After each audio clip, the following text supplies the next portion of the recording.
Hola, ¿qué tal compañeros y profesor, maestro Armando? Vamos a dar comienzo a mi presentación. El tema que ahora nos compete es el de antecedentes del juicio de amparo.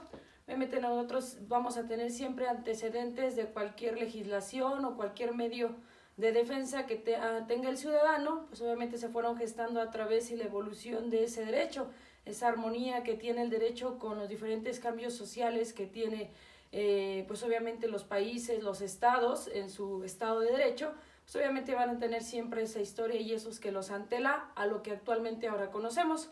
Pues vamos a dar comienzo en lo que son los antecedentes del juicio de amparo para poder entender cómo es que en México llega ya ese tipo de mecanismos que defienden todas esas derechos fundamentales y derechos humanos que ahorita los tenemos ya consagrados en la Constitución Política de los Estados Unidos Mexicanos. Pero antes de eso, ¿cómo fue que sucedió? Pues bueno, nos situamos la primera instancia en Roma. Pues obviamente Roma fue el precursor en cuanto a las leyes. De hecho, se basan la mayoría de los estados actualmente pues en lo que fue el derecho romano. El derecho romano tiene una peculiaridad porque él tuvo un interdicto que se llama Humine Libero Exhibendo, que es simplemente lo que es el expreso de libertad. O sea, ese derecho fundamental que tienen las personas de ser libres, ellos lo manejan por medio de este interdicto, pero el antecedente fundamental para el juicio de amparo es el intercesio. El intercesio no es nada más que el juicio de amparo, asemejado en ese entonces a lo que es a Roma. Esto se manejaba el intercesio a través de las arbitrariedades que tuviera la autoridad. Podrías emitir este tipo de juicio para que obviamente se intercesio, por los derechos que tiene la persona o el afectado o el quejoso. Obviamente ya empezaban a estipular lo que era el objeto de la materia, la parte agraviada, las autoridades responsables, el término de interposición de recurso, la improcedencia, incluso la anulación de un acto reclamado. Ya en eso ya teníamos el bosquejo principal de lo que era el juicio de amparo en Roma. Después de ellos empezamos lo que es en Inglaterra. Inglaterra formula lo que es su primera Carta Magna en 1215. En esta, el rey Juan, acordarnos que es el rey Juan sin tierra, así se le denomina, ya interpone lo que son las diferentes igualdades de justicia, de protección, entre otros, en esa Carta Magna, ya en esa Constitución. Después aparece lo que son mismo en Inglaterra la Petición de Derechos de 1628, obviamente en la que ya empiezan a hablar sobre los impuestos, sobre la libertad, el acto parlamentario. Inglaterra fue uno de los precursores en implementar lo que es el parlamento, ponerle un lineamiento entre la división de poderes, que es el poder ejecutivo en ese entonces el rey. Obviamente es muy burda mi asemejación, pero en ese tiempo estaba el rey, pues, que era absoluto, incluso tenía facultades de crear o derogar leyes, poner impuestos, encarcelar, tenía hasta incluso también facultades de sacerdote. Pero en esto ya la petición de derechos en 1628 insertan lo que es el tema del parlamento, en el cual pues obviamente el parlamento ya es como una base en el que va a regular la actuación del rey. También lanzan lo que es la ley del habeas corpus en 1679. Este es muy importante porque es el derecho básico de la víctima, en donde ahora sí le reconocen los derechos que tiene la víctima, porque antes podría ejercer facultades de justicia en el que ni siquiera se les daba un derecho a la víctima de defenderse o de por lo menos replicar el por qué se le estaba acusando. En el habeas corpus en 1679 ya se le reconocen los derechos a la víctima. Y por último, en Inglaterra existe la Carta de Derechos Humanos de 1689, que esta es la fundamental, en la cual fortalece lo que son los parlamentos y le quita facultades ya totalmente al rey para que el parlamento tome como lo es la facultad de creación de leyes y el respeto de estas sin pasar sobre los derechos de los mismos gobernados, de los mismos ciudadanos. Pues bueno, ese es en el ámbito general, que es muy, muy rápido, pero es en el ámbito general internacional de cómo se generan los antecedentes del juicio de amparo. Ahora sí pasamos ya a lo que es México, lo que nos compete. Bien lo platicábamos en la clase pasada, pues hablar de México en lo que es prehispánico y colonial y las leyes anteriores, pues obviamente en el prehispánico pues no se tenía, últimamente no había ni siquiera beneficios para los gobernados, simplemente había leyes y se seguían como fuesen directas. En la colonia pues obviamente nos sujetamos todo lo que fue a las leyes de España, lo que venía de España pues obviamente era lo que absorbía totalmente el poder, los poderes en México y la distribución de justicia, así como la impartición de ella.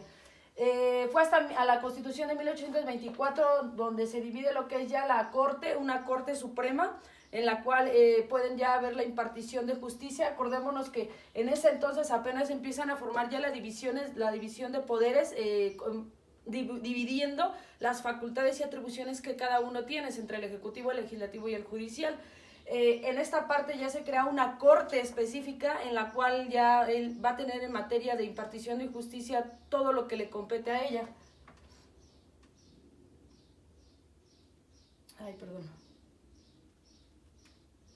Todo lo que le competa a esta. Después tenemos la Constitución de 1836, viene lo que es el respetar ya las leyes. En 1836 se hace una modificación en la cual ya se pide que las diferentes facultades que tienen los diferentes divisiones de poderes se respeten cada una de ellas. Viene lo que es la Constitución de Yucatán de 1840. En esta Constitución ya aparece el primero que es la denominación amparo en esta Constitución, que es la precursora, que realmente esta es la precursora en México del antecedente del juicio de amparo, porque Manuel Crescencio Rejón es el primero de las partes ciudadanas en que da las bases generales del juicio de amparo. Él es el que las crea y obviamente las inserta dentro de esta para salvaguardar los derechos que tienen los ciudadanos. Aunado a eso, en esa misma época, el ciudadano Mariano Otero formula lo que es la fórmula de Otero, en la cual solamente las personas físicas y las personas morales que hayan solicitado el beneficio del amparo de ese derecho que fue violado, son los que tienen solamente surten ese efecto. Es una peculiaridad del juicio de amparo, solamente se le otorga a aquel persona a la que fue solicitada. Es muy importante. Claro que la puedes tú retomar en otro juicio haciendo alusión a ese mismo caso, pero siempre y cuando tú lo solicites. Es una peculiaridad del juicio de amparo. Después en México vienen lo que son las bases orgánicas en 1843, en lo cual se piden ya la revisión de sentencias. Ya en este tiempo, pues obviamente lo que se dictaba y se definía, pues ya era lo último que se tenía como recurso, pero ya las bases orgánicas sientan una revisión en las sentencias por medio de los que son jueces inferiores a la Suprema Corte de Justicia, que pueden revisar todas esas arbitrariedades que tenga la autoridad y aún así dar un fallo positivo o negativo o una resarcición o en su defecto lo que competa en ese momento. Después de ello vienen las actas de reforma de 1847, en donde ya se implementan ellos los sistemas federales para el juicio de amparo y lo que son el sistema de defensa de garantías individuales. Esto para mí me parece que también ya es como la antelación ya formal, ya toda una estructura para lo que es el juicio de amparo en México. Ya tenemos los precursores, tenemos una base de revisión y ahora ya vienen las actas de reforma en donde ya se implementa un medio de defensa en el cual podamos ya estipular cómo ese sistema que se va a distribuir. Y no es hasta la Constitución de 1857 en donde ya efectivamente en nuestro máximo ordenamiento mexicano, que es la Constitución Política de los Estados Unidos Mexicanos, ya se inserta directamente este juicio de amparo en el artículo 103 y en el artículo 107, que es muy importante porque de ahí lo podemos evocar cuantas veces fuesen necesarios en los juicios de amparo, pero ya lo tenemos en una ley suprema, que es lo que nos ayuda a nosotros para poder implementarlo. Y aunado eso como reglamentario de este artículo sale que es la ley de amparo, las leyes de amparo en 1933, que es ahí ya cuando ya se dan completamente la regulación emanada de la Constitución en una reglamentaria como es la ley de amparo, y ya vienen automáticamente los procedimientos, las bases, los estatutos, los lineamientos que nos van a ayudar para realizar este juicio de de amparo. Y bueno, aunado a esto, empiezan obviamente a ver ya la diferencia en lo que es en el 2008 y en el 2011. En el 2008 que cambia ya los juicios acusatorios y orales, en el que ya podemos implementarlo, ya no es un inquisitivo, sino ya es acusatorio, en el cual pues ya habríamos de evocar lo que son los derechos y las garantías. Y para evitar esa confusión entre derechos y garantías, porque así lo estipulaba, en 2011 cambiamos de las garantías individuales a derechos humanos, y así la Constitución se ve reformada en ese aspecto, porque en esta reforma, en su artículo primero, antes reconocía las garantías y eso, pero ya no habría que reconocerlas, puesto que ya es un derecho inherente como derecho humano y plasmado como derecho fundamental en la Constitución, y ya lo cambia a gozarán. Esa es una particularidad muy importante, porque en el artículo primero habla ya de gozar, un derecho humano que nadie se le puede quitar, y cambiarlo a gozarán esos derechos y gozarán de las garantías y esos mecanismos articulados en el artículo 103 y 107 para poderlos evocar. Este artículo 1 es el fundamental en materia de derechos humanos. Habla sobre la interpretación conforme. Acordémonos que también esos tratados internacionales a los cuales está sujeto México, y que van aunados y a la par de lo que es la Constitución, pues obviamente le permiten y le dan la veracidad a los mexicanos, así como a las personas extranjeras que estén aquí, que gocen esos derechos fundamentales y esos derechos humanos. Habla también del bloqueo constitucional entre lo que es el parámetro entre la Constitución y el Tratado Internacional, que ambos van a evocar y van siempre a salvaguardar esos derechos por medio de las garantías que se están dando. Y pues bueno, compañeros, hasta aquí terminaría mi presentación en cuanto a lo que son los antecedentes de juicio de amparo. Debemos de tener muy en cuenta, y en conclusión quisiera resumir, que el juicio de amparo es un mecanismo que tienen todos los ciudadanos, que tenemos todos los ciudadanos, por el hecho simplemente de tener derechos fundamentales dentro de la vida, y por el hecho de ser personas y seres humanos para tener una vida digna.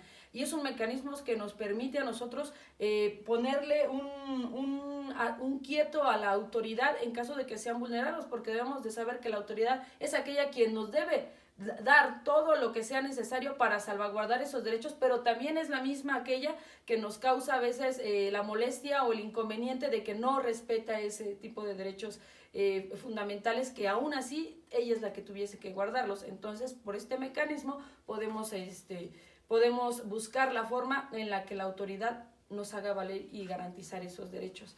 Y pues bueno, compañeros, hasta aquí sería mi presentación. Espero que tengan a bien verla y a bien tenerla presente, para que les haya por lo menos ayudado en disipar algunas dudas o aumentarlas. Muchas gracias, compañeros, espero que se encuentren bien y les mando un fuerte saludo. Muchas gracias y esperando que se encuentren bien. Gracias, profesora, hasta luego, que tengan buena tarde.